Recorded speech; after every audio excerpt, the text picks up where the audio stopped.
Bruno Marchal, équitation comportementale à Montpellier. Alors, équitation comportementale, qu'est-ce que ça veut dire? On va étudier ça aujourd'hui. Donc, si vous voulez un coaching, c'est à distance actuellement, puisqu'on est en confinement, si vous voyez cette vidéo en direct. Bah, sinon, c'est près de chez vous, mais quand vous êtes loin, j'ai mis en place les coachings à distance. Qu'est-ce que c'est? C'est 1 heure de coaching et ensuite pendant 2 semaines, vous me dites où vous en êtes, comment ça avance avec votre jument, avec votre cheval, avec votre poney. Vous m'envoyez des vidéos si vous voulez et je vous corrige et ça marche comme ça, du feu de Dieu. Alors, aujourd'hui, une vidéo, je pense qu'on ne la trouverait pas ailleurs, sur le hard et le soft du cheval. Euh, Qu'est-ce que c'est le hard et le soft du cheval? C'est une comparaison avec l'informatique. Dans l'informatique, vous avez le hard de l'ordinateur, qui est le matériel, on va dire, et le soft, qui sont les logiciels. Et en équitation, on pourrait comparer, le soft, c'est toutes les méthodes qui existent, toutes les disciplines qui existent, le trek, le dog classique, le CSO, le western, le Camargue, voire l'équitation éthologique, qui sont des softs finalement.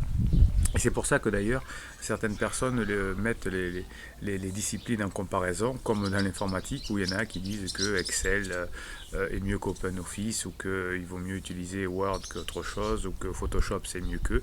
Donc quand on est dans le système soft, quand on est dans des disciplines, il arrive très souvent, et ça je le déplore, que l'on pense que sa discipline est la meilleure. Donc ça arrive très souvent, et notamment dans les jeunes disciplines comme l'équitation éthologique ou l'équifile, où les personnes qui utilisent ces méthodes-là pensent être supérieures aux autres en étant plus doux avec les chevaux, etc. Toutes les disciplines sont bien, elles ont toutes des traditions différentes, certaines viennent des militaires, d'autres de l'équitation de travail. Donc en fonction de ce qu'on veut faire, on peut utiliser la méthode que l'on veut, et j'en profite pour tirer le chapeau à mes amis instructeurs et moniteurs et monitrices, bien sûr, et instructrices qui viennent se former avec moi, car c'est des gens formidables. Ils doivent apprendre la discipline telle qu'ils l'ont appris pour pouvoir la répéter, enfin, et que les personnes puissent augmenter dans leur savoir, passer des galops, des savoirs justement, et pouvoir faire exactement ce que demande discipline, c'est-à-dire reproduire ce que un référentiel déterminé. Donc le rôle d'un instructeur, d'un moniteur, c'est celui-là, c'est d'avoir un référentiel qui correspond à une discipline et de faire appliquer ce référentiel, comment on met les mains, comment on met les jambes, comment on met le corps, comment le cheval doit se comporter, etc. Donc ça c'est la partie soft de l'équitation, et donc tous les softs sont bien. Excel c'est bien, Word c'est juste des finalités différentes, et pour moi je ne peux pas dire que Word est mieux qu'Excel, mais que chacune des logiciels ont une fonction différente, comme chacune des disciplines.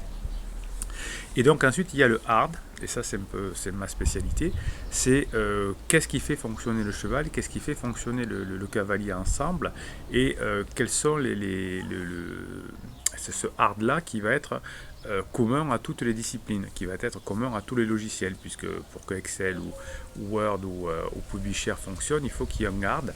Et souvent les formateurs d'informatique ont des connaissances en hard, mais qui sont limitées, mais qui peuvent parfois dépanner. C'est-à-dire qu'on peut dire, bah, tiens, si tu rallumes l'ordinateur, peut-être Windows va redémarrer, et puis tu pourras redémarrer Excel, etc. Donc les formateurs en informatique et les informaticiens de bureautique, par exemple, connaissent des rudiments du hard pour pouvoir, ils peuvent éventuellement changer une pièce, mais dès que ça devient très compliqué, on fait appel à des spécialistes en hard. Donc moi, je suis spécialiste dans le comportement du cheval et le comportement du cavalier, pas du tout dans les disciplines. Alors, vos moniteurs, vos monitrices peuvent évidemment vous dépanner en comportement, puisqu'ils ont quand même une expérience, mais ils ont souvent une expérience de ce qu'on leur a dit, de ce qu'ils ont vécu, donc sur quelques chevaux, et ils peuvent avoir vu lors d'animation effectivement quelques comportements et savoir les corriger. Mais c'est pas la base, c'est pas le hard. Le hard, c'est le comportement du cheval. Qu'est-ce que c'est le comportement du cheval? C'est lui apprendre à donner confiance à son cavalier. Et qu'est-ce que c'est donner confiance à son cavalier? C'est que le cavalier, ou le propriétaire, lui sache lui montrer que il va savoir le protéger, le propriétaire ou le cavalier, contre un éventuel prédateur. Donc ça veut dire quoi? Ça veut dire que souvent, le cheval imite le prédateur et voit comment le cavalier réagit. Si le cavalier réagit avec calme, avec sérénité, sans violence, le cheval va être rassuré et va finalement travailler, coopérer avec le cavalier. Si le cavalier s'énerve, donne des coups, monte la voix, il va se dire oula là là là là là. Qu'est-ce qui va se passer si un prédateur attaque? Jamais mon propriétaire, mon cavalier va pouvoir me défendre, donc le cheval va devenir anxieux. Donc qu'est-ce qu'on travaille dans ma discipline? C'est de savoir montrer au cheval que l'on est capable de le protéger contre un agresseur. Et donc ça va passer par un travail de leadership, dans un rond de longe notamment, où on va laisser le cheval imiter le prédateur, et nous on va lui montrer qu'on sait gérer le prédateur. Ça c'est la première partie du hard. La deuxième partie du hard par rapport au cheval, c'est lui apprendre les rudiments du travail à pied, notamment avec des longues rênes.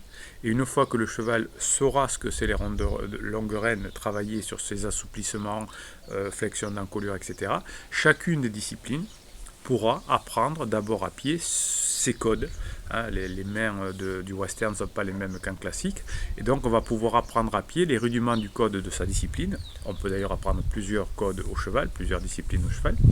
Et ensuite, une fois que le cheval saura bien faire à pied, eh bien on va le faire en montée. Hein. Comme ça, ça économise le dos du cheval et ça permet aussi de ne pas lui faire mal à la bouche, sachant que certaines disciplines sont plus faciles au licol. Moi, je monte toutes selon mes disciplines au licol, mais ça peut être aussi forcément monté au filet, même avec un mort.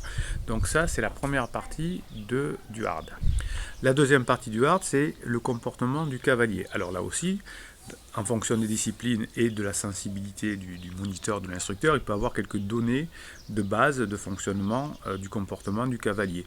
Il peut avoir étudié un petit peu la PNL, avoir quelques notions de psychologie qu'il a appris ça et là, qu'il a regardé.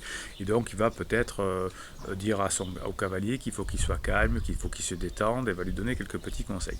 Dans le hard, c'est autre chose, c'est que l'on va apprendre à maîtriser ses émotions, ici, là-dedans, puisque lorsque je change mes émotions, mon niveau vibratoire, par l'intermédiaire des neurones miroirs, je vais transmettre ce calme finalement à mon cheval, par ces neurones miroirs à lui. Donc c'est par mon travail sur moi que je vais faire que le cheval soit calme. Donc on peut essayer de contraindre son cheval comme dans certaines disciplines, c'est très bien de le faire, mais aussi on peut le faire en changeant son émotion intérieure. Alors tous les cavaliers sont pas prêts à le faire, bien évidemment. Beaucoup de cavaliers viennent pour monter à cheval et pas pour se remettre en question, et c'est très bien, le cheval peut servir à ça aussi. Pendant longtemps il a servi de garde-manger, ou il a servi d'exécutant pour le travail. Aujourd'hui c'est aussi un compagnon, mais pour certains cavaliers on n'a pas envie de se remettre en question, on n'a pas envie de travailler sur soi, on a envie juste de monter à cheval, soit de se régaler, soit avoir des émotions, soit de se la péter, on fait ce qu'on veut, mais en tout cas tout est bien. Mais en tout cas, certains n'ont pas envie de faire ça. Dans l'équitation comportementale, on travaille sur soi. Parce qu'on sait qu'immédiatement, quand on va changer ici, là, dans sa poitrine, son niveau vibratoire, eh bien, par les neurones miroirs, le cheval va changer de comportement aussi. Donc voilà les deux socles finalement du travail hard sur le cheval, qui correspondent à toutes les disciplines, et toutes les disciplines sont bien. C'est le fait de montrer qu'on est capable de gérer un prédateur, de montrer qu'à pied, on a les bases, notamment avec les longues rênes, pour la flexion d'encolure, déplacement des hanches et des épaules, et ensuite on pourra greffer tous les codes de toutes les équitations. Vous avez des super moniteurs, des super instructeurs pour ça. Et le deuxième socle, c'est le travail du cavalier sur lui-même. Alors c'est pas juste de la respiration, c'est pas que de la PNL, c'est plus puissant que ça, c'est lié aux neurosciences, mais on voit tout de suite le changement chez le cheval. Voilà, donc je voulais faire cette vidéo pour expliquer hard et soft. Je sais que c'est pas vous essayerez de trouver sur internet ou sur YouTube, mais c'est pas évident de trouver des personnes qui expliquent ça. Et pourtant, une fois que vous l'aurez compris dans cette vidéo, vous aurez compris ce qu'est l'équitation, et vous aurez compris que toutes les disciplines sont intéressantes, et que le hard est le fondement de toutes les disciplines, et que l'on peut donc travailler efficacement le soft quand le hard fonctionne bien. C'est comme dans un ordinateur, si le hard est bien réglé, tous les logiciels vont bien fonctionner. Si le hard n'est pas bien réglé, si on a des plantages, si on a une composante qui fonctionne mal, eh bien chaque logiciel va dysfonctionner. Voilà, donc j'espère que vous avez compris. Donc si vous voulez faire partie de cette communauté, vous posez vos questions ici dessous en commentaire, et nous sommes une communauté que positive et que bienveillante, donc allez-y, mettez vos témoignages du hard, du soft, Posez vos questions et j'y réponds. Abonnez-vous à cette chaîne parce que ça peut vous permettre d'avoir des posts qui sont réservés à vous presque chaque jour. Et puis si vous mettez un pouce en l'air, ça permettra à YouTube ou à votre plateforme préférée de proposer cette vidéo à d'autres personnes, et peut-être que certaines personnes qui sont en galère avec leurs chevaux, qui essayent en mettant plus de soft de régler le problème de hard du cheval, pourront prendre conscience que finalement leur problème de soft c'est un problème de hard, et ils pourront travailler sur le hard et avoir amélioré le lien avec leur cheval, et ensuite améliorer leur équitation. C'était Bruno Marchal, et Bruno Marchal il vous dit à très bientôt.